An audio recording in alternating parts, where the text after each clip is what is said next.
नमस्कार।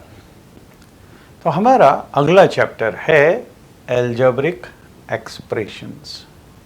एल्जेब्रा इसकी शुरुआत हमने 6th क्लास में कर दी थी। अब हम आ रहे हैं एल्जेब्रिक एक्सप्रेशंस। यहाँ से एल्जेब्रा शुरू होगा और ये काफ़ी आगे तक जाएगा। एल्जेब्रिक एक्सप्रेशंस, फिर हम देखेंगे पॉलिनोमियल्स क्या होते हैं। लेकिन एल्जेब्रिक एक्सप्रेशन की शुरुआत कहाँ से होगी? ये होगी कांस्टेंट क्वांटिटीज और वेरिएबल क्वांटिटीज से। तो let us start with this chapter.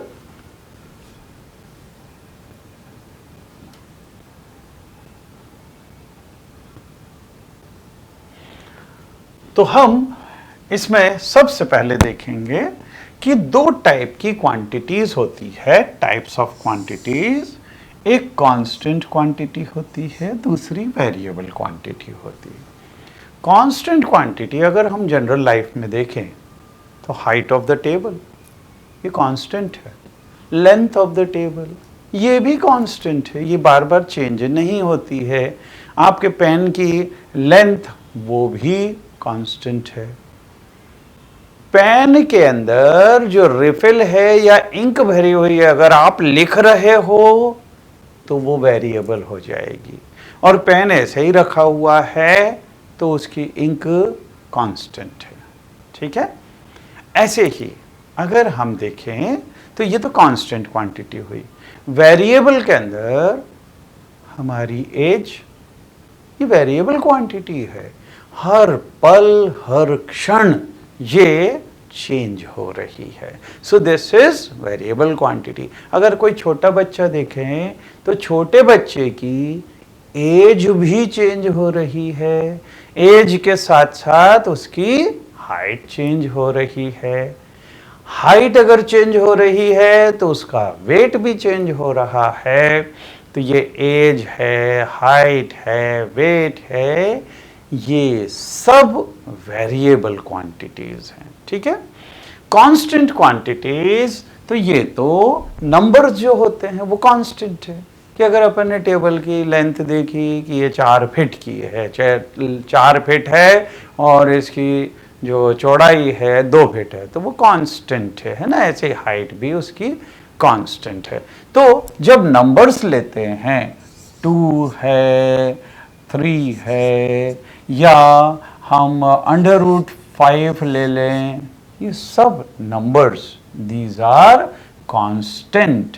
या हम 5/2 ले लें तो this is also constant quantity. तो जब नंबर्स लेंगे ये कांस्टेंट क्वांटिटीज हैं, और वेरिएबल क्वांटिटीज को हम x, y, z किसी भी इस तरह के जो लेटर्स होते हैं उससे डिनोट करते हैं वेरिएबल क्वांटिटी, क्योंकि इसकी वैल्यू कुछ भी दी जा सकती है। ठीक है, अच्छा, जब हम कांस्टेंट क्वांटिटी और वेरिएबल क्वांटिटीज को कंबाइन करते हैं तो हमारे पास में आएगी एल्जेब्रिक टर्म। तो अगला है algebraic term, when constant quantity and variable quantities are combined. तो जब इसको कंबाइन करेंगे तो हमारे पास में एल्जेब्रिक टर्म्स आएगी। तो जैसे कंबाइन करें, ये 2x कर दें या 2y या 3z ऐसे, तो 3x this will be algebraic term. यहाँ पे 5/3 इंटू x इंटू y, तो this is also algebraic term. Here 4x² yz, this is also, क्योंकि इसके अंदर कांस्टेंट टर्म्स और वेरिएबल टर्म्स का कॉम्बिनेशन है। ठीक है, so these are algebraic terms. अब एल्जेब्रिक एक्सप्रेशंस क्या होगा? अगर हमारे पास में एल्जेब्रिक टर्म्स दी हुई हो, उनको अगर ऐड या सब्ट्रैक्ट करेंगे तो हमारे पास में जो एक्सप्रेशन आएगा उसको एल्जेब्रिक एक्सप्रेशंस बोलते हैं। तो यहां पे algebraic expression, when algebraic terms are added. अब इसमें सब्ट्रैक्टेड लिखा नहीं है। एक्चुअली क्या करते हैं कि जो एल्जेब्रिक टर्म होती है, एल्जेब्रिक टर्म में अगर हमने 2 की जगह -2 से मल्टीप्लाई कर दिया, -2x, तो वो भी तो एल्जेब्रिक टर्म होगी।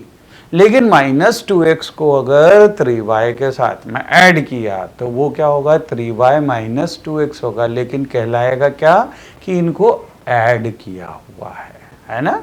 तो negative terms can also be added. तो यहाँ पे when these are added we get algebraic expressions। तो जैसे यहाँ पे ये 2x एक एल्जेब्रिक टर्म है, 3 ये दूसरी एल्जेब्रिक टर्म है, इन दोनों को कंबाइन कर दिया तो ये एल्जेब्रिक एक्सप्रेशन हो गया। ऐसे ही 3y और -5, अब जैसे मैंने बोला था कि -5 खुद एक टर्म है लेकिन ये इसमें ऐड हो गई, तो -5 जब 3y के साथ ऐड हो गई तो 3y - 5 और 4xy + 7, these are algebraic expressions. अब देखिए यहां पे वही चीज नोट के अंदर दिया हुआ है, द माइनस साइन को ये minus is included in the term, क्योंकि हम -2 को अगर x से मल्टीप्लाई कर रहे हैं तो ये -2x ये एल्जेब्रिक टर्म होगी, है ना। तो this is included in the term in the expression. अब जैसे यहां पे इस एक्सप्रेशन के अंदर we took the term as -3xy, ये -3xy को हमने टर्म जैसा लिया हुआ है और इसमें से +3xy नहीं लिया हुआ है। टर्म क्या है पूरी, -3xy, ये खुद एक टर्म है और उसको ऐड किया हुआ है 4x² के साथ में। So this is taken as term and not 3xy। That is why we do not need to say that add or subtract। ये ऐसा बोलने की जरूरत नहीं है, सिर्फ अपन एडेड बोल देंगे वो सफिशिएंट है, ठीक है। तो ये हो गया एल्जेब्रिक एक्सप्रेशन एग्जाम्पल। अब देखिए यहां पे जब हम इस तरह की टर्म्स ले रहे हैं कि 2xy, अब यहां पे x और y तो वेरिएबल चीज है ना, वेरिएबल क्वांटिटी, लेकिन उसके साथ जो नंबर होता है उस नंबर को बोलते हैं कोएफिशिएंट ऑफ टर्म, ठीक है।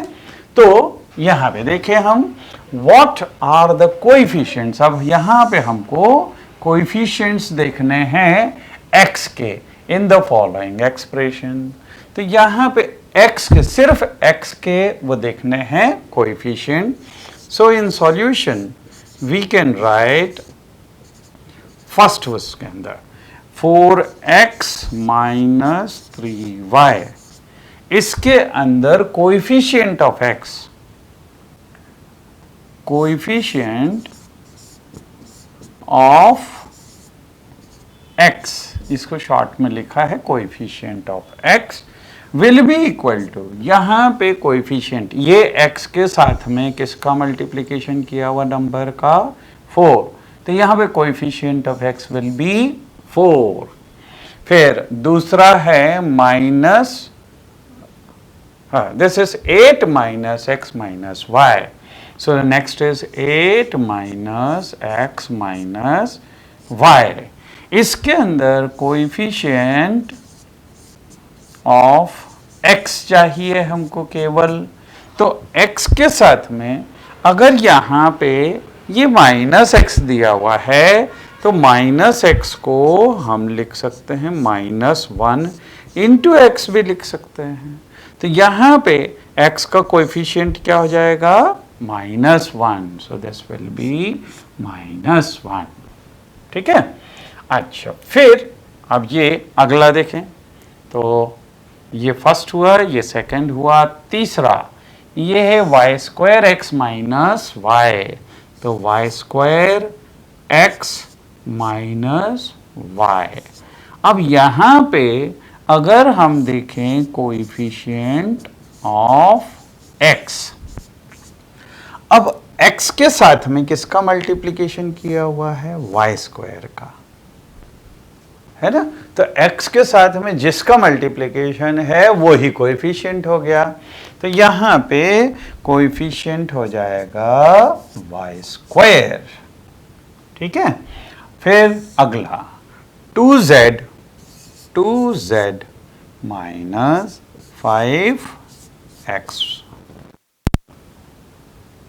2z माइनस 5xz, है ना।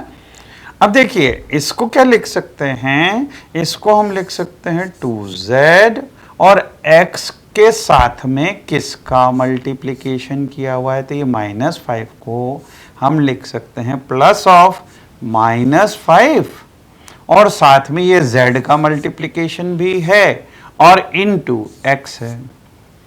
तो x का कोएफिशिएंट क्या हो जाएगा? ये -5z, ये x का कोएफिशिएंट हो जाएगा।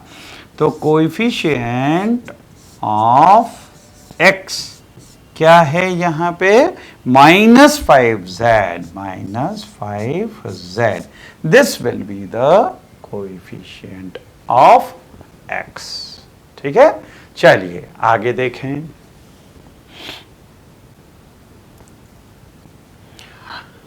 अगला है लाइक एंड अनलाइक टर्म्स। तो लाइक टर्म्स क्या होंगी और अनलाइक टर्म्स क्या होगी? तो like and unlike term, when terms have the same algebraic factors, same algebraic factors होने चाहिए तो उनको लाइक टर्म बोलेंगे।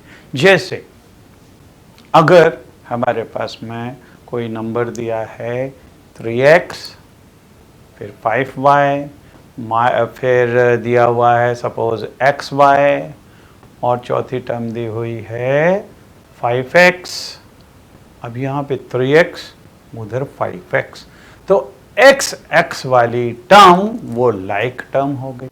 ऐसे ही y वाली टर्म लाइक टर्म होगी।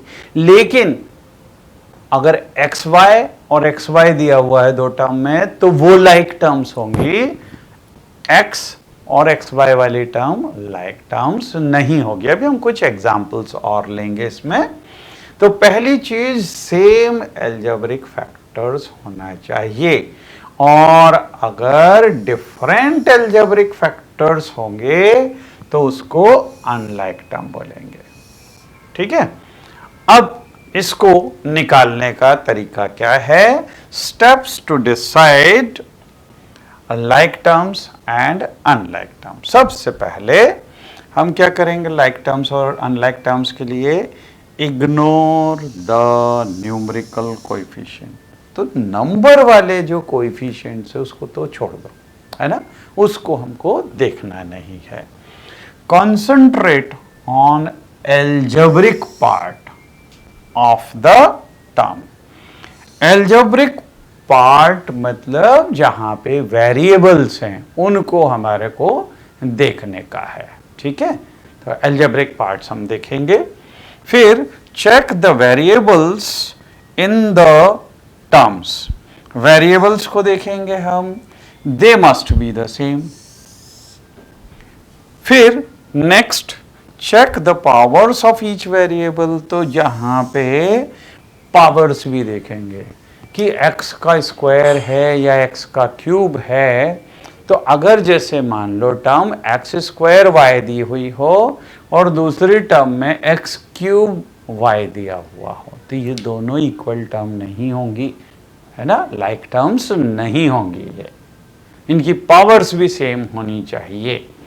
तो check the powers of each variables in the terms, they must be the same। तो वो सेम होनी चाहिए, they must be the same।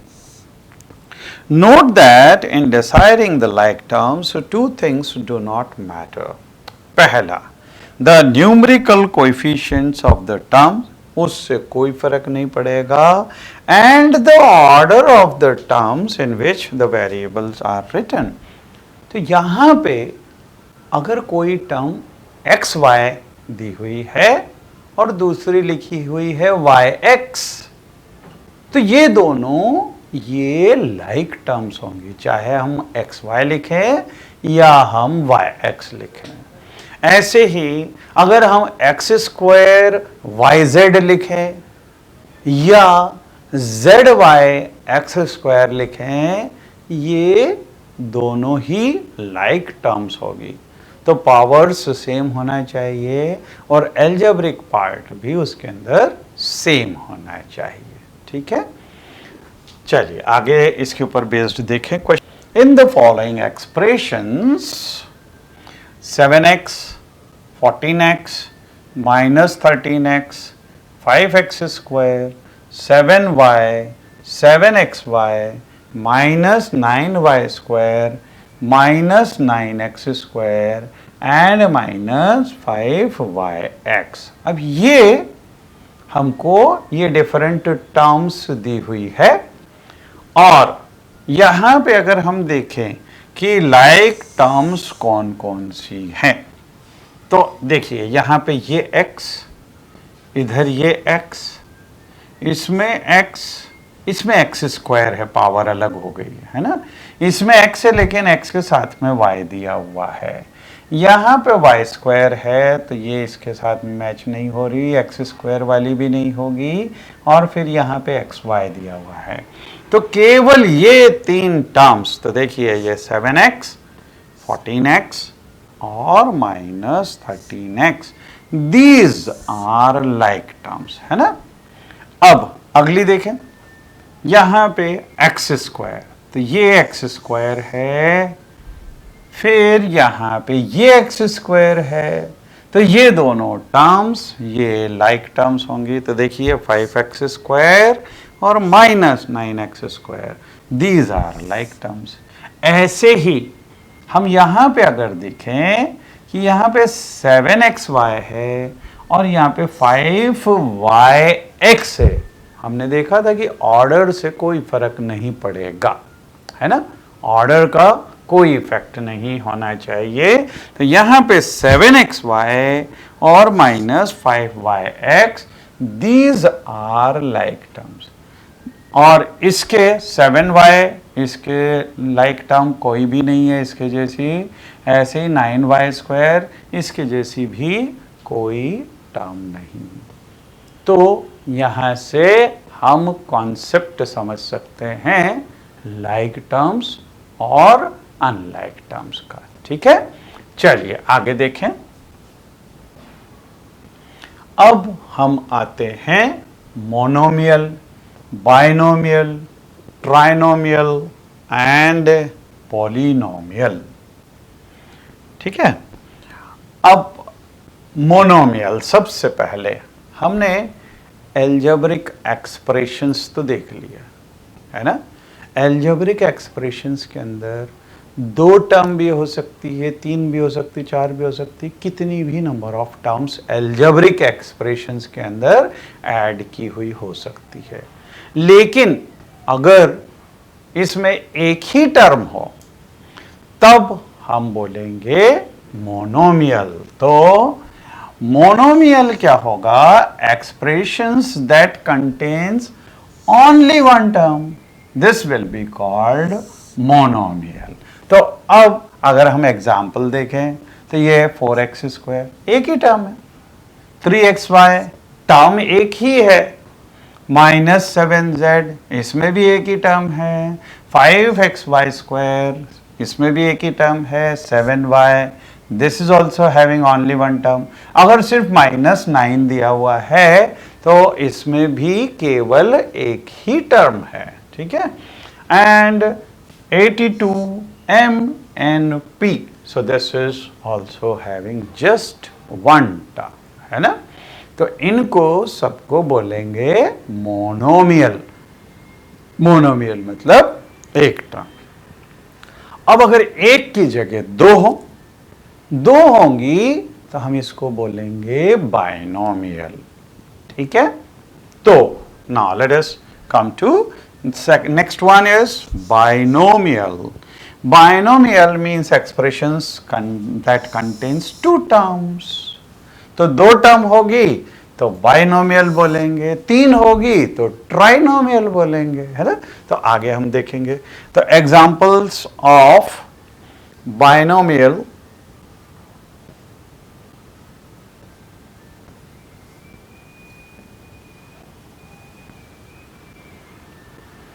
Cut,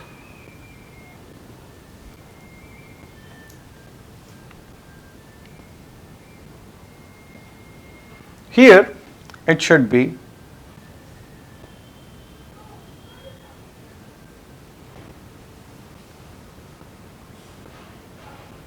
start.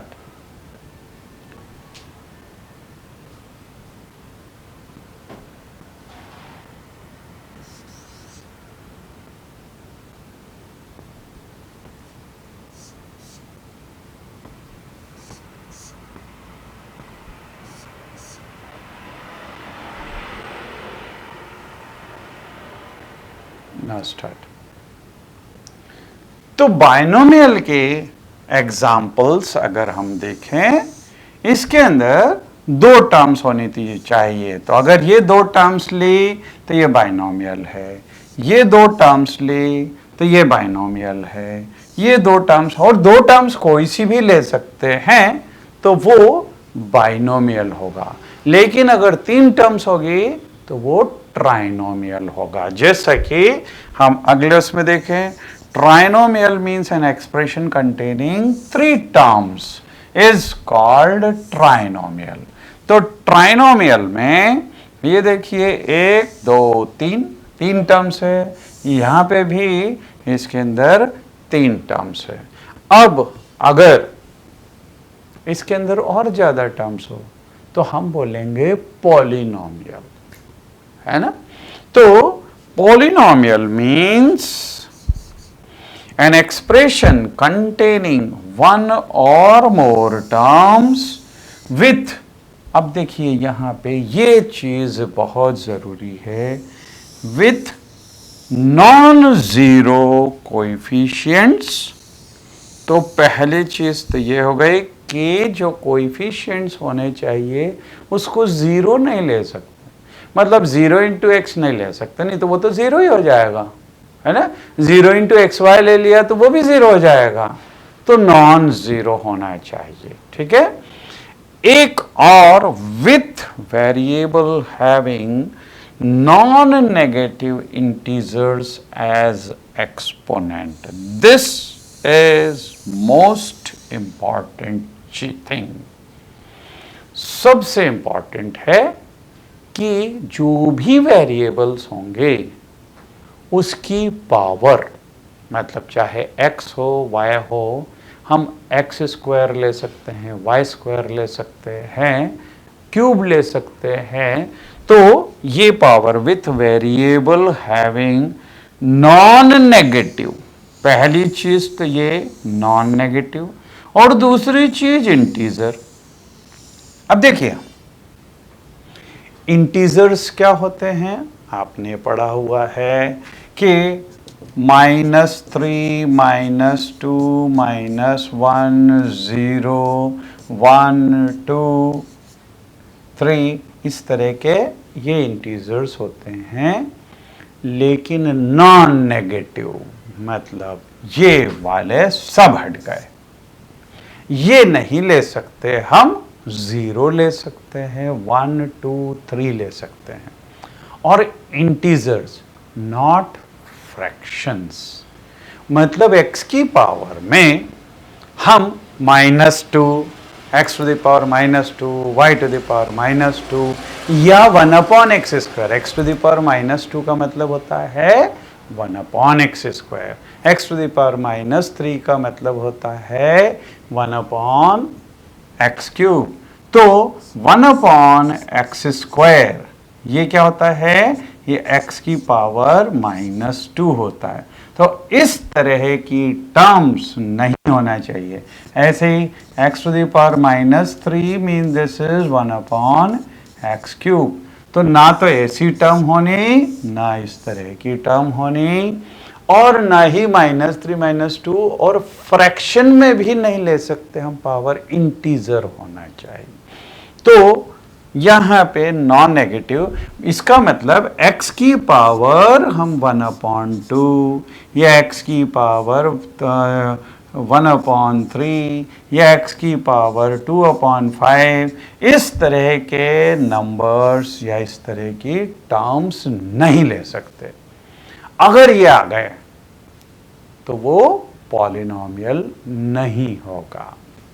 ठीक है, तो ये चीज अच्छे से याद रखनी है कि नॉन नेगेटिव इंटीजर पावर होनी चाहिए वेरिएबल क्वांटिटी की। ठीक है, so now this is called a polynomial. A polynomial में contain any number of terms, तो कितनी भी हो सकती है, 1 हो सकती है और मोर देन 1 हो सकती है। तो एग्जाम्पल अगर हम लें तो ये 4 टर्म्स है, इसमें केवल एक टर्म है तो एक तो हो सकती है। हाँ, तो वो पॉलिनॉमियल क्या होगा, वो पर्टिकुलर टाइप का पॉलिनॉमियल होगा जिसको मोनोमियल बोलेंगे। अगर 2 टर्म्स होगी तो वो पर्टिकुलर टाइप का पॉलिनॉमियल होगा जिसको बाइनोमियल बोलेंगे, है ना। तो ये पॉलिनॉमियल है, इसमें से ये मोनोमियल है, ये बाइनोमियल है क्योंकि इसके अंदर 2 टर्म्स हैं, है ना। ये ट्राइनोमियल है और ये पॉलिनॉमियल है। तो पॉलिनॉमियल में एक टर्म हो या कितनी भी टर्म्स हो, लेकिन खास ध्यान रखना है पावर वो नेगेटिव नहीं हो सकती और पावर फ्रैक्शन में नहीं हो सकती, है ना। तो इस तरह की चीजें इसमें नहीं ले सकते। ठीक, चलिए आगे देखें। लाइक एंड अनलाइक टर्म्स, ये हम वैसे तो देख चुके हैं, इसके अंदर लाइक टर्म्स ये हम ऑलरेडी देख चुके हैं। अब इसमें से अगर हमारे को यहाँ पे एग्जाम्पल देख लें, classify the following polynomial as monomial, binomial, trinomial and so on. अब इसके अंदर देखें, ये z + 5, z + 5, इसके अंदर सिर्फ 2 टर्म्स है, तो पहला वाला हो जाएगा बाइनोमियल।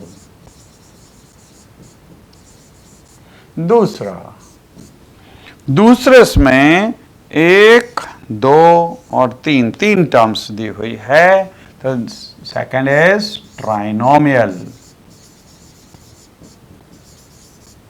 थर्ड, तीसरा ये, इसमें y + z + 100, मतलब इसमें भी 3 हैं, सो दिस इज ऑल्सो ट्राइनोमियल।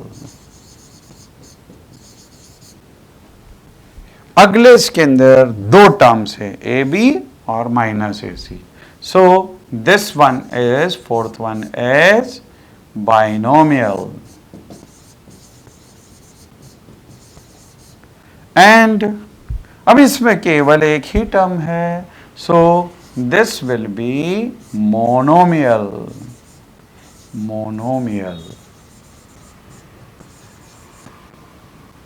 ठीक है, तो हम इस तरह से कोई भी वो दिया हुआ हो क्वेश्चन, उसमें से छांट सकते हैं कि मोनोमियल क्या है, बाइनोमियल कौन सा है, ट्राइनोमियल कौन सा है। ठीक है।